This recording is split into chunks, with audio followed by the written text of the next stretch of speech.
ये है जूनागढ़ हाउस। मुस्लिम दुनिया की बड़ी लीडरशिप थी, वो इस घर में आ चुकी हैं। इसी जगह पर इसी ड्रेस में नवाब साहब थे और आज आप यहाँ पर मौजूद हैं। जो कुछ भी सीखा उन्हीं की पॉलिसीज़ को अडॉप्ट करते हुए पाकिस्तान की गवर्नमेंट को कॉन्फिडेंस में लेके हिंदुस्तान की क्लचेस से इसको हम आज़ाद करवाएंगे। इस गद्दी को लेकर हमें बहुत ज़्यादा कैंडिडेट जो हैं वो नज़र आ रहे हैं। तो नवाब साहब का सबसे बड़ा बेटा होता है, गद्दी हमेशा उन्हीं के सर पे जाती है। पाकिस्तान के अंदर कम्युनिटी है, तकरीबन कितनी होगी? तकरीबन 110 जमातें हैं हमारी। तो यहिया खान है या अयूब खान है? जी, ये फील्ड मार्शल अयूब खान है। ये प्रिंस करीम आगा खान है? जी बिल्कुल ऐसा ही है। ये प्रोग्राम जूनागढ़ हाउस के ऊपर हुआ था जब ये आए थे यहाँ पे। क्वीन ऑफ एलिज़ाबेथ जब आई थी पाकिस्तान टूर पे, बहुत मुनफरिद चीज़ें नज़र आ रही ये बेसिकली कैंगरू की स्किन है और यही नवाबों का शौक होता है। इन्हीं के टेन्योर में हमारे वाले साहब ने गवर्नमेंट ऑफ पाकिस्तान में सर्व किया।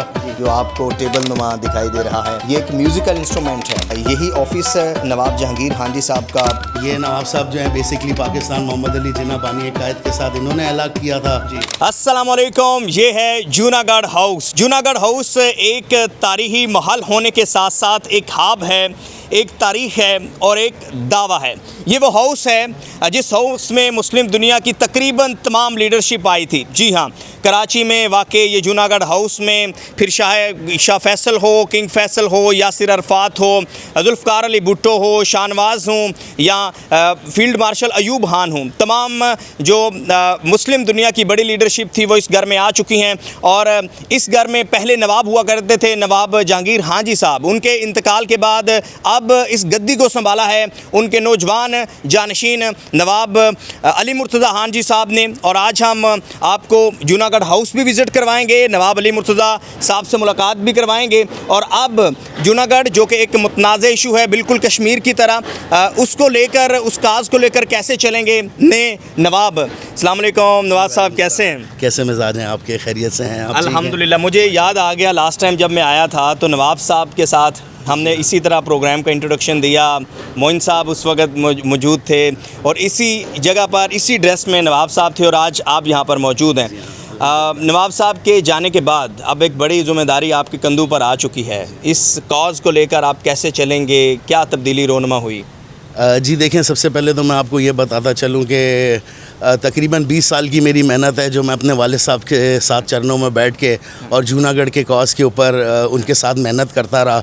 चाहे वो ग्राउंड्स के अंदर जूनागढ़ के लोगों की बात हो, चाहे वो कॉज़ की बात हो, तो जो कुछ भी सीखा उन्हीं की पॉलिसीज़ को अडॉप्ट करते हुए इंशाल्लाह इसको इंटरनेशनल अरीना के अंदर लेके जाएंगे और पाकिस्तान की गवर्नमेंट को कॉन्फिडेंस में लेके इंशाल्लाह हिंदुस्तान की क्लचेस से इसको हम आज़ाद करवाएंगे। हम बहुत सारी बातें करेंगे लेकिन पहले हम अंदर से विज़िट भी करवाते हैं अपनी ऑडियंस को जूनागढ़ हाउस। और आपका आज भी वो नवाबी अंदाज़ हमें जो है ना, वो अगर हम 100 ईयर्स पीछे जाते हैं तो हम सोचने लग जाते हैं कि 100 साल पुराना जो नवाब ऑफ जूनागढ़ होगा वो कैसा होगा, उसका कैसा स्टिक होगी, क्या अंदाज़ होगा।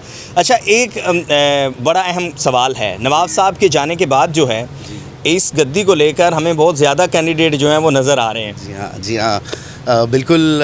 ये उस ज़माने के अंदर रियासतों के अंदर भी हुआ करता था कि जब रियासत जूनागढ़ के अंदर हमारे एंसेस्टर्स नवाबों के किसी की डेथ होती थी तो उसमें फिर रियाया में से दावेदार खड़े हो जाया करते थे और कोई रिश्तेदारों का टोला होता था वो भी खड़ा हो जाया करता था। तो बरतानिया का जो कानून है जो 1735 के अंदर वजूद में आया, द लॉ ऑफ प्राइमोजेनेचर, तो गद्दी उसी लॉ के ऊपर चलती है और जो नवाब साहब का सबसे बड़ा बेटा होता है, गद्दी हमेशा उन्हीं के सर पे जाती है और नवाब साहब अपनी हयाती के अंदर जो है नवाब को अपॉइंट करते हैं। अच्छा, जी हाँ। तो जहांगीर साहब के आप अकेले साहबजादे हैं? मैं नवाब साहब का सबसे बड़ा बेटा, as a 12th Nawab of Junagadh मैंने अपनी लेगेसी, अपनी डायनेस्टी को अल्हम्दुलिल्लाह से संभाला है। जी हाँ। अच्छा, नवाब साहब ये कब तमीर हुआ था जूनागढ़ हाउस? जी, ये बेसिकली हमारे जो परदादा हजूर थे जब वो रियासत जूनागढ़ से कराची तशरीफ़ फरमा हुए तो उन्होंने सबसे पहले ये सामने हमारे इंडियन एम्बेसी है जो कि इंडिया की प्रॉपर्टी है वो पर्सनली परचेज़ करी। फिर उसके बाद क्योंकि उनके शौक़ और उनके लोग बहुत ज़्यादा थे उनके साथ तो वो प्रॉपर्टी छोटी पड़ गई, तो फिर 1959 के अंदर उन्होंने सर शाहनवाज़ भुट्टो से ये वाली प्रॉपर्टी ख़रीदी। अच्छा। जो कि अल्हम्दुलिल्लाह आज भी हमारा मरकज़ है, हमारा जूनागढ़ का सिंबल है और जूनागढ़ी जितनी बरादरी हैं उनका जो है बेसिकली ये हब है। अच्छा, जूनागढ़ की जो पाकिस्तान के अंदर कम्युनिटी है तकरीबन कितनी होगी, तादाद कितनी होगी? जी अल्हम्दुलिल्लाह हमारी तकरीबन 25 लाख आवाम जो है जूनागढ़ की, जिसमें आपको खोजे, बलोच, सिंधी, पठान और दीगर जमातें मिलेंगी। तकरीबन 110 जमातें हैं हमारी। कुछ सिविनियर्स हैं जो मुझे अपनी तरफ जो है वो राग़िब कर रहे हैं, जिसमें वो मुझे टॉप ऑन द लाइन ऊपर ग्रीन में आई थिंक SOR, ये क्या है? जी बेसिकली देखिए ये सोरठ कहते हैं अव्वल को, सोरठ सरकार। तो ये बाबा बिरसा का जो कलाम है, हिंद और सिंध का आपको पता है एक ताल्लुक था, तो उसके अंदर भी सोरठ का जिक्र किया गया है। तो सोरठ का मतलब होता था अव्वल, सफ़े अव्वल। तो सोरठ सरकार जो है, जो नवाब ऑफ जूनागढ़ होता था, उनको टाइटल मिला करता था। Okay great. और ये नीचे जो सॉर्ड है, ये बेसिकली हम लोगों ने कोशिश करी है अपनी तारीख़ को आज के ज़माने के अंदर ज़्यादा से ज़्यादा प्रिजर्व करने की, ताकि जो आने वाली नौजवान नस्ल है और यूथ जो है उनको पता चले कि जूनागढ़ क्या है। अच्छा, मेरे ख्याल से आई थिंक वो यहिया खान है या अयूब खान है? जी ये फील्ड मार्शल अयूब खान है। इनका बहुत ज़्यादा आना जाना होता था यहाँ पे जूनागढ़ हाउस में, जहाँ पर आज खड़े हुए हैं।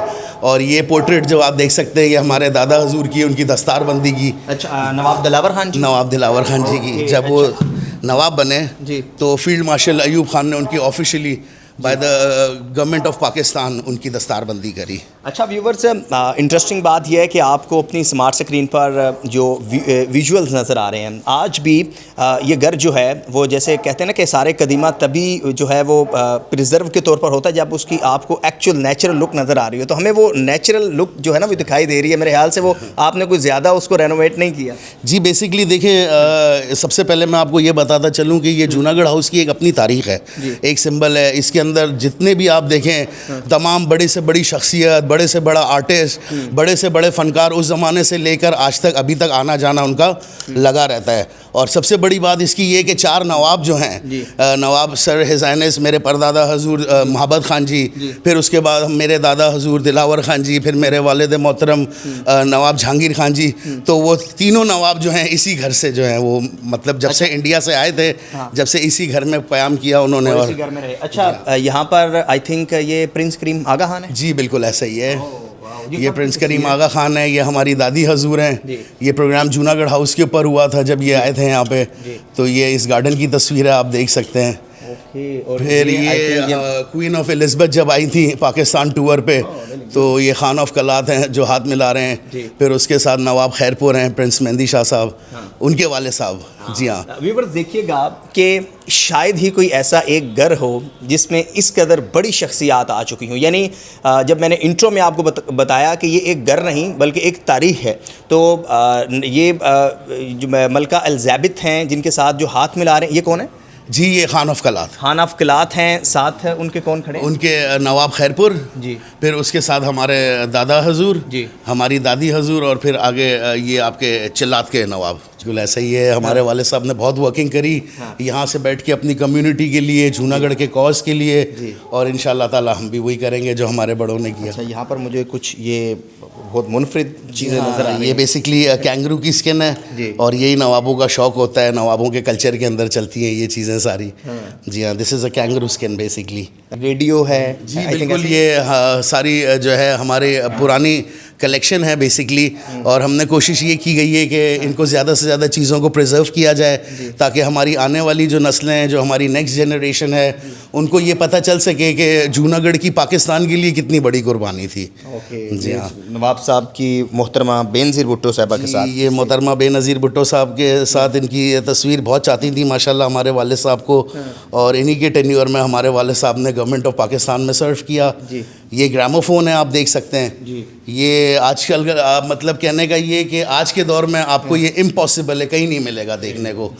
और ये पड़ा हुआ है नीचे पीछे की तरफ, आप देख सकते हैं। जी ये पूरा म्यूजिकल इंस्ट्रूमेंट वाल्व्स के साथ चलता है, और आज भी ओरिजिनल कंडीशन के अंदर है। वर्किंग है, ये चलते हैं? जी ये बिल्कुल वर्किंग है। Very interesting. आप व्यूवर्स देखें कि ये ग्रामोफोन यानी ये कंप्लीट जो आपको टेबल नुमा दिखाई दे रहा है, ये एक म्यूज़िकल इंस्ट्रूमेंट है और जो कि बहुत पुराना है। और कैसा इसका म्यूज़िक होगा जब ये चलता होगा। और आप इमेजिन करें कि आज के दौर में जहाँ एयरबड्स आ चुके हैं बिल्कुल टीनी से जो हमारे कान में लग जाते हैं। आप व्यूवर्स देखिएगा कि ये ओल्ड फ़ोन जो है ये पड़ा हुआ है, it's very old, very antique. उसके आगे फिर एक आपको नज़र आ रहा है और फिर जूनागढ़ का फ्लैग और साथ फिर ये पाकिस्तान का फ्लैग है। यही ऑफिस नवाब जहांगीर हांजी साहब का हुआ करता था और अक्सर हम जब आते थे तो वो इसी ऑफिस में बैठते थे। अब यहाँ पर जो है वो कुछ वली राइफल्स मुर्तज़ा मैं साहब आपको दिखाना चाहूँगा जो रियासत जूनागढ़ से आई थी। ये हमारी एक स्टेट के अंदर फोर्स हुआ करती थी, मतलब आर्मी के मुकाबले की तो नहीं थी, मतलब ये है कि रियासत की सरहदों को प्रोटेक्ट करने के लिए जो जूनागढ़ स्टेट लांसर फोर्स होती थी वो ये 303 इस्तेमाल किया करते थे। अच्छा, ये इट्स लाइक जैसे 12 बोर है, ऐसे ही है जी, ये बिल्कुल 12 बोर है और 303 बेसिकली हिंदुस्तान की जो आज भी जो वहाँ की पुलिस है वो यही यूज़ करती है। अच्छा जी हाँ। ये किस सन की बात हो रही है, तकरीबन किस सन की होगी? जी, ये जैसे पार्टीशन हुआ 1947 का तो रियासत जूनागढ़ से फिर ये राइफल्स हमारे परदादा हजूर के साथ आई। अच्छा। जी, अब यहाँ पे जूनागढ़ हाउस के अंदर ऑफिस के अंदर बैक साइड के ऊपर एक बड़ा तारीखी कमरा है हम लोग का, तो मैं चाहूँगा कि आप इसमें अपनी नज़र फरमा कीजिए। और यह है कि इसके अंदर आप देख सकते हैं यहाँ पे सबसे पहले तो हमारे परदादा हजूर की पोर्ट्रेट लगी हुई है, सर हिज़ानस नवाब माबद खान जी की। ये नवाब साहब जो हैं बेसिकली पाकिस्तान मोहम्मद अली जिन्ना बानी कायद के साथ इन्होंने अलाग किया था और ऑफिशियली ट्रीटी साइन करके जूनागढ़ को as a official part of Pakistan declare किया था। अच्छा, नवाब मोहम्मद खान जी साहब हैं ये, ग्रेट। फिर ये हमें यहाँ पर दिखाई दे रहे हैं टेलीविज़न, जी, ये रेडियोज़ हैं जी, रेडियोग्राम्स कहलाते हैं ये। ओके जी, ये सारे हम लोगों ने प्रिजर्व किए हुए हैं उस ज़माने के और कोशिश ये की गई है कि हिस्ट्री को ज़्यादा से ज़्यादा प्रिजर्व किया जाए। ठीक। जैसे नवाब साहब पहले दरबार हाल हुआ करता था, नवाब बैठते थे और वो फिर दरबार लगता था और उसमें लोगों की वो मसाइल सुनते थे। आज भी क्या वही तरीक़ेकार है, इस जूनागढ़ हाउस में दरबार हाल लगता है? जी बिल्कुल ऐसा ही है। हमारे कम्युनिटी के जो फ़ैसले वगैरह होते हैं और दीगर मामलात होते हैं, जमातों के मसले मसाइल होते हैं, तो ये सारी चीज़ें जो हैं दरबार हॉल के अंदर होती हैं और उनकी फ़ैसले वगैरह और कम्युनिटी की सुनवाई, उनके मसले मसाइल वगैरह वो सब आज भी उसी तरीके से दरबार लगता है। उसी तरीके से जूनागढ़ के लोग आते हैं, अपने अपने मसले बयान करते हैं, अपनी अपनी चीज़ों को डिस्कस करते हैं और इस तरह से मामलात को आगे लेके जाया जाता है। आपकी हॉबीज़ और आपने तालीम कहाँ से हासिल की? जी देखें, सबसे पहले तो मैं आपको ये बताता चलूँ कि मैं I am a cadet army का जो पन्नो अकेल कैंटोनमेंट है उसके अंदर 3 साल हमें ट्रेनिंग के लिए भेज दिया गया फ़ौजियों के हवाले। तो 3 साल हमने वहाँ ISSB की ट्रेनिंग भी की, अपना मैट्रिक वहाँ से किया और जो मेरा लोकल स्कूल था वो मैंने सेंट माइकल्स कॉन्वेंट स्कूल से किया, जो कि one of the best schools हैं कराची के अंदर। उस ज़माने में सिटी स्कूल के बाद 2nd नंबर पे आता था।